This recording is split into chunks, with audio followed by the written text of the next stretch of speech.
the June Rochelle Podcast. Affirmations for African American women. Ooh, affirmations for African American women. Aww.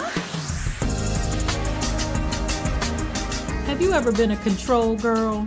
Have you ever known a control girl? Control girls are moved by fear of powerlessness and sometimes an insatiable ambition rooted in narcissism of her own making. She has tasted power and will never be powerless again, so she believes. Her behavior seeks to dominate and destroy, all while dreaming of being elevated and illuminated. Today we're going to talk about Sarah. She was a control girl. According to the Jewish Women's Archive, much of the story about Sarah in Genesis is about her role as both Abraham's wife and also perhaps his biological family member. She would also have been the aunt of Lot and Bethuel, both by blood and marriage. Ultimately, her ancestry is unclear. That's interesting. Ultimately, her ancestry is unclear.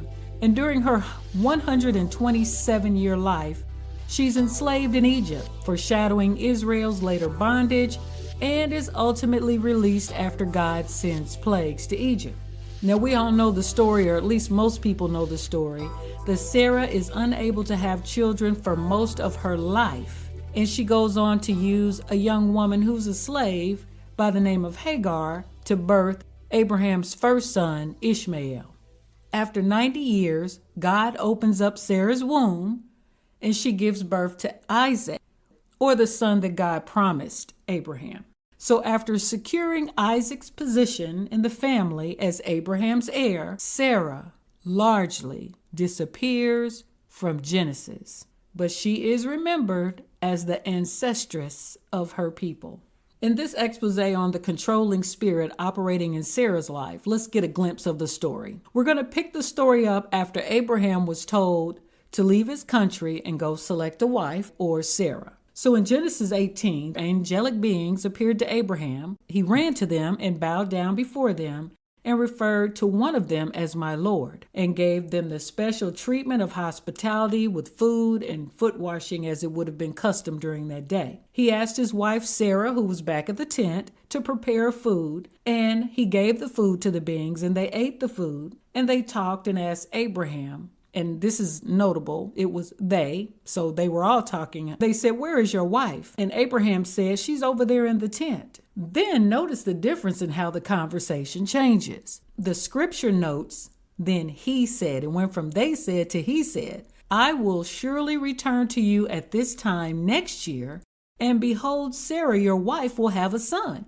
And Sarah was listening at the tent door, which was behind him. And now Abraham and Sarah were well old. They were stricken in years, far beyond childbearing. And Sarah laughed to herself. "After I've become old, shall I have pleasure and delight with my old man in there? Do you see him? He's in there like a raisin." I'm paraphrasing. And now the person who is talking about the miracle, we can surely say that that has to be the Lord, because he's the only one that can open or close a womb. So why did Sarah laugh to herself?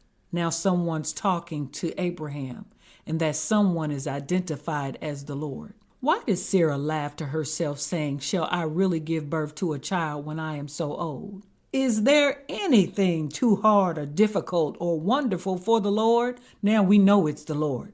At the appointed time, when the season for her delivery comes, that means she's going to get a cycle back. "I will return to you, and Sarah will have a son." Then the Lord asked Sarah, "Did you laugh?" Then Sarah denied it, saying, "I didn't laugh." Because she was afraid. Afraid of what? The consequences of lying to the Lord. And he, the Lord, said, "No, but you did laugh, sis. You laughed." Now maybe Abraham didn't hear. Maybe the people out in the wilderness didn't hear. The people out in the desert, but God heard it. And these same angelic beings, we just know the Lord was definitely there. They went on their way to Sodom. They were not playing no game. And you can read about Sodom and what happened when they got there on your own. But woo, When I tell you the Lord hears conversations that don't even come out of our mouths, he knows our very thoughts. Now let's get into the controlling spirit that Sarah is contending with. It's on record that Sarah was beautiful. So from the time she was a child until even at 90 years old, we can probably see that she's still beautiful. We see people who are well up in age all the time that are still very beautiful. But we see her spirit wasn't beautiful. The story goes on that Sarah decided to get in front of God and control her own blessing. And why would she do this? She lacked faith. And so many of us have lacked faith. Let's not get it twisted. Sarah's not the only one that's got out in front of God when he was taking too long in our mind. But she searched out a younger slave woman named Hagar to have intercourse with her husband and have this baby of promise that God was talking about. Sarah shared her lack of faith in God, just like Eve shared her lack of faith in God and shared it with her husband. And then they both got off into chaos. Control leads to chaos. But God went ahead and gave Abraham that spiritual Viagra. So obviously he's moving because now Abraham's loins have come alive. God tended to Abraham's body first. That was the first clue. But Hagar was an Egyptian and probably in Sarah's eyes, a younger version of herself.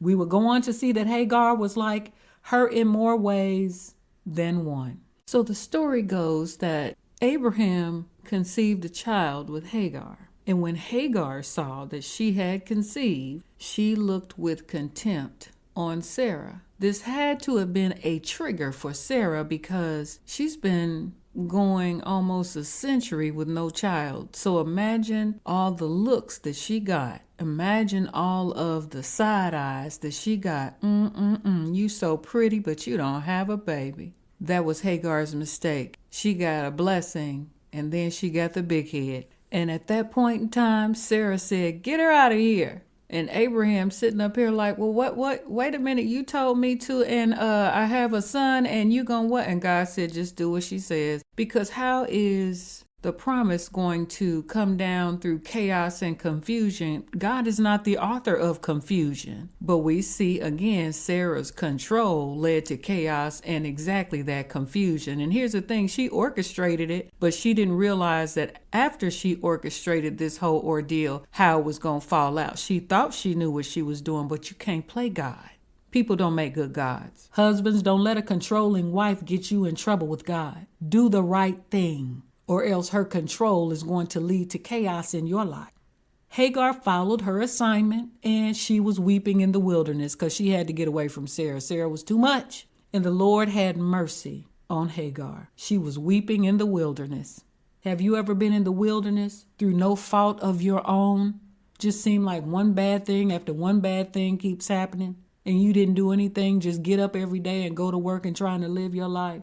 Woman, there will always be people in your life who will be jealous of you, and all you did was do what they told you to do. You carried out your assignment. Have you ever been on a job and you did what the supervisor told you to do, made the supervisor look good, and then they got jealous of you and wanted to get you out of there? It happens all the time. You're not special.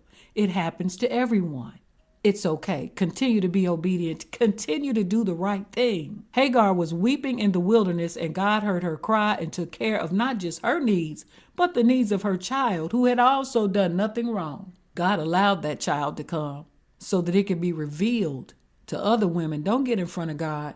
Don't try to take over, because your control will lead to chaos. So we've learned from this story that Sarah had character flaws, which were pride, identity issue, unbelief, cruelty, and she was a liar. Maybe she had some daddy issues, being pretty, and then you still can't have a child. You got all that and you can't do this? Well, you must be cursed, Sarah. Unbelief, because she had to wait a super long time for a child. God can take as long as he wants. He can do whatever he wants to do. Just show up and be obedient to what he wants to do in your life, because that was a miracle. The other thing about Sarah is that she was cruel. I always make a mental book note of somebody who's cruel that tries to set you up and watch you take the bait and then watch you look like a fool. Pay very close attention to people that do those types of things, because they will lie about what they did. Just like Sarah lied when the Lord said, you lied. And Sarah said, no, I didn't. Now she's telling this to the Lord. How delusional must one be? It's especially perplexing to know a woman who is beautiful, but also jealous, beautiful, but also prideful, beautiful, but also cruel, and beautiful, but also a liar. We don't often think of women in this way, but Sarah shows us that women are no strangers to sin. Praise be to God that we can learn the following things from Sarah. And that's if you've been on the side of Sarah's types of wrath, or you've been Sarah yourself. But if you've been on the receiving end, know that God knows how you have been or are being treated. He hears your pain, will not leave you comfortless, will not leave you without resources, and he will manage the Sarah in your life so you can focus on yourself and your family. I don't recall that one time did Hagar say to God, "Take up retribution on Sarah for me." She just cried out for herself and her son. Now we know that Sarah was eventually blessed to have Isaac at 90 years old. That means that God gave Abraham his spiritual Viagra and then he reactivated Sarah's womb. My God, that's a whole lesson in itself. He had mercy on Sarah and he gave her grace. We could say it could have been more for Abraham's benefit because God had to show up and do what he said he was going to do regardless of Sarah's unbelief.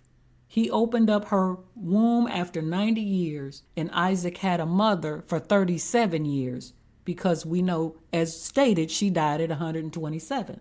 Make no doubt about it, a person who mocks you is cruel. A person who is jealous of you is insecure. A person who lies on you is lacking morals. And a person who suffers from pride may go many, many years without getting the peaceful blessings that can only come from above. In the line of Joseph and Job, as well as others, you were picked out, picked on, and then put out, and then God will promote you. It usually happens that way. So don't get stuck in the moment. God will promote you and he'll bless you. African American woman, here are your affirmations for today. My suffering will end with blessings. My suffering will end with blessings. My suffering will end with blessings. I trust God with my life. I trust God with my life. I trust God with my life. I will wait as long as it takes.